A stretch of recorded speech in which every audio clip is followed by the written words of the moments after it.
Yeah, so this is my kind of rough example of something that we've been working on, and always had it in my head that I'd be presenting a kind of PDC outline, but came to the conclusion that to work with what we had was where I was going to head off with first. And I just want to start with this slide, which is the enterprises that we've sort of been running or playing with over the last nearly decade. So from everything from tours and running our CSA VegBox scheme, creating content for YouTube, courses, doing a little bit of mentoring and consulting. That's all ways that we've been either earning some money from the farm or teaching permaculture in various different levels. And what we're kind of doing now is condensing all of that together, hopefully, and running it from this shepherd's hut in a way that you can see in the background there behind the goats. So next slide, please, Morag. Scrolling down. All right, so this is what we've come up with is the TAP experience. So I live and work at Tapanoth Farm. This is why it's called TAP. It's the hill. You can see the bottom left-hand corner there, a picture of me with the BCS. There's a big hill in the background. That's the Tapanoth Hill. So TAP gets featured a lot in the work that we do with our branding and advertisements. We're always coming up with ways of how to use TAP. So we realized that it works as towards applied permaculture very well. And this is something that we're just very interested in is teaching people how to apply permaculture in a kind of working sense to their small holdings or homesteads, crofts, small farms. Yep, next one, please.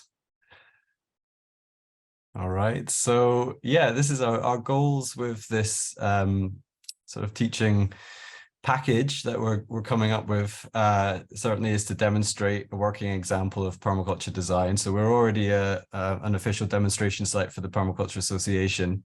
So we get quite a lot of people coming through to kind of see working example of permaculture already. So that's a big part of it. Inspiring people is something that we love doing. You know, it's certainly the feedback we get from the vlogs that we make is people wanting to just get going because of what they've seen. We've had people sort of saying from down in the south of England to the Yucatan Peninsula in Mexico to say that they want to start up a market garden and how can we do that and if we can help them.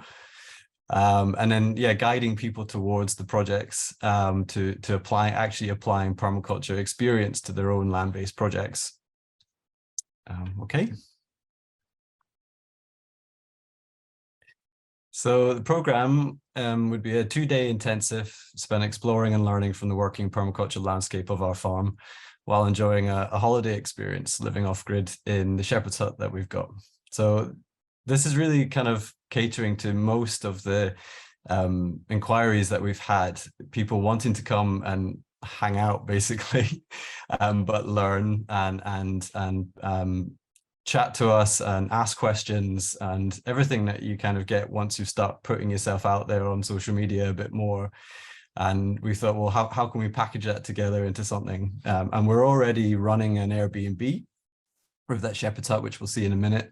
But this is the kind of, yeah, quick breakdown of the program. If you can scroll down, please. So the program schedule. So we would start off online, offering a 60-minute Zoom call to the guests before they arrive, just so that we can gain an understanding of what they're looking for out of the program, so that we can tailor it a little bit more. This means that when they arrive or over the days when we're doing a tour or whatever, for example, we've kind of got all of that out of the way so that we can save time while we're doing the tour, so that we can really get their story first and understand what they're looking for.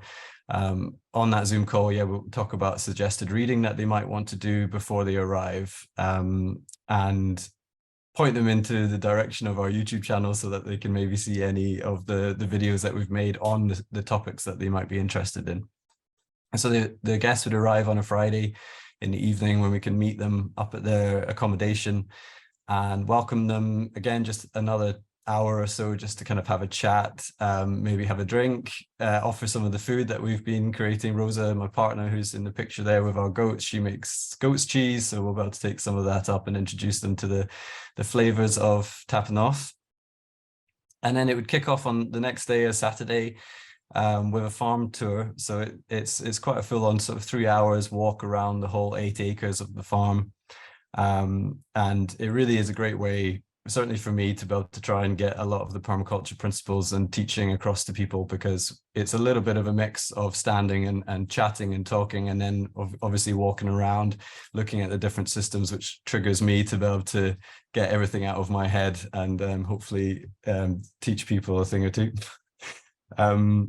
We'll break for lunch. We were originally going to include lunch together, all eat together, but I find after 3 hours of talking that my brain is pretty frazzled, and it's great to have a little bit of a break before going into a consultation, which of course is going to be quite mentally exhausting anyway. So after the guests would go back to their own accommodation, we'd go back to the farmhouse, have our lunch, and then go straight into a consultation. This is a big part of what we find people are looking for. Whether they call it a consultation, probably not. But quite often when people visit us, the kind of questions that they start asking with regards to equipment and pricings and everything to do with the lifestyle, we've often found that we could probably sit for a few hours and answer lots of questions. And then the last day, Sunday morning, this is the chance for a focus session when they can actually get some hands-on experience with some of the tools, the machinery, milking goats, everything that they kind of want, these burning questions. Can we do this in the future? Are we going to be able to do this? And how do we learn how to do it? And then we'll follow up with a 60-minute Zoom call just to answer any questions once they've got home, up to kind of a month later, once they've digested it all. Okay, next one, please. So kind of, yeah, who people dreaming of the land, people looking for the land and living on the land. So it's quite a wide net we throw, but definitely the looking and the living is probably who we're really reaching out to, because I don't know how many people who are kind of just dreaming of this idea would want to invest in a consultancy and things. So but this is definitely the cross-section, the kind of demographic that we work with now anyway, of people who visit us. All right, next one, please. So okay, obviously it's going to be based at the farm, Tapanoff farm. We've got 8 acres, and as you can see on the right hand side there, lots of different sort of systems to demonstrate with. And we've kind of affiliated with some of these organizations on the bottom there, Land Workers Alliance and the Community Supported Agriculture Network UK. Next one, please.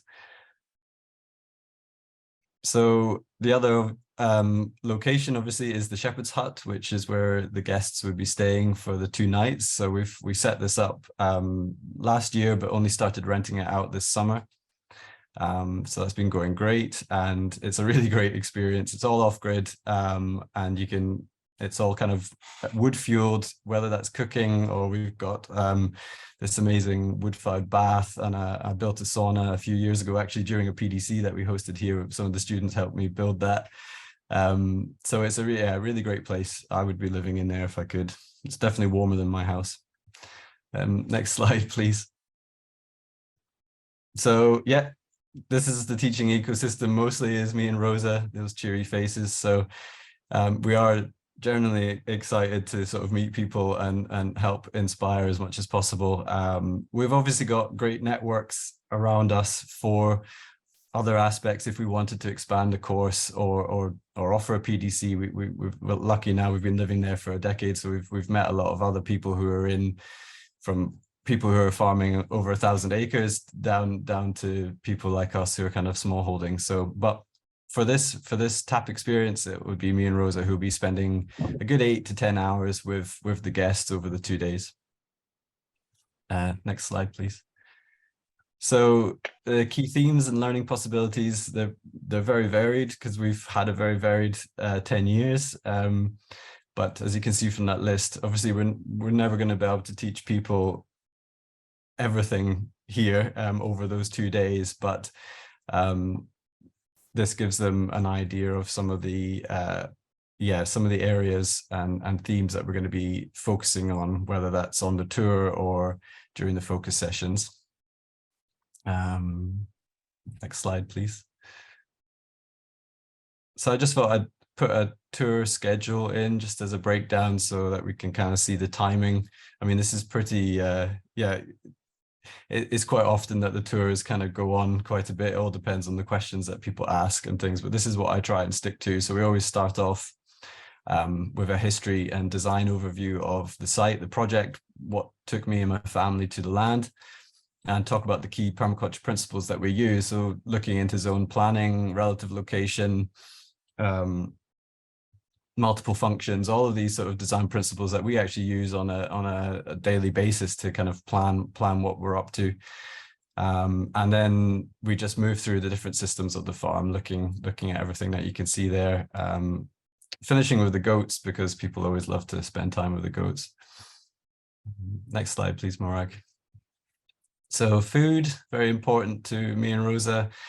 So we'll hopefully be able to incorporate a lot of our homegrown food into the course. Yeah, we're looking at making it bed and breakfast, so they can have food in the morning themselves, cook their own breakfast in the hut, and then we can offer a veg box seasonally. So with our climate, that's between June and October, that we can offer fresh veg. And then, yeah, local connections to meat and other food. Next slide, please. So yeah, this would be the consultation. So a chance to ask questions, share your plans and designs. So a real kind of round the table chat, really. But I think I discussed that earlier. So we'll just move on to the next one. Yeah, in the focus sessions and the practicals, we've practiced this before. Like I said right at the beginning, we're sort of merging a lot of different approaches that we've already been doing into one package. And we've been a mentor for the CSA network in the UK for a few years. So we're already used to welcoming people onto the farm. You can see somebody in the top right there using our BCS tractor that we used to use a lot in the early days of setting up the market garden. And I would have loved to have done this if I was thinking about setting up a farm, going and actually trying out some tools before I buy them, having someone showing you how to strain milk and all of these things. So it's a very important part of it for us, is that they actually get some hands-on experience, even if it is just a couple of hours. Next slide, please. Yeah, spreading the word. So this is how we'll get out.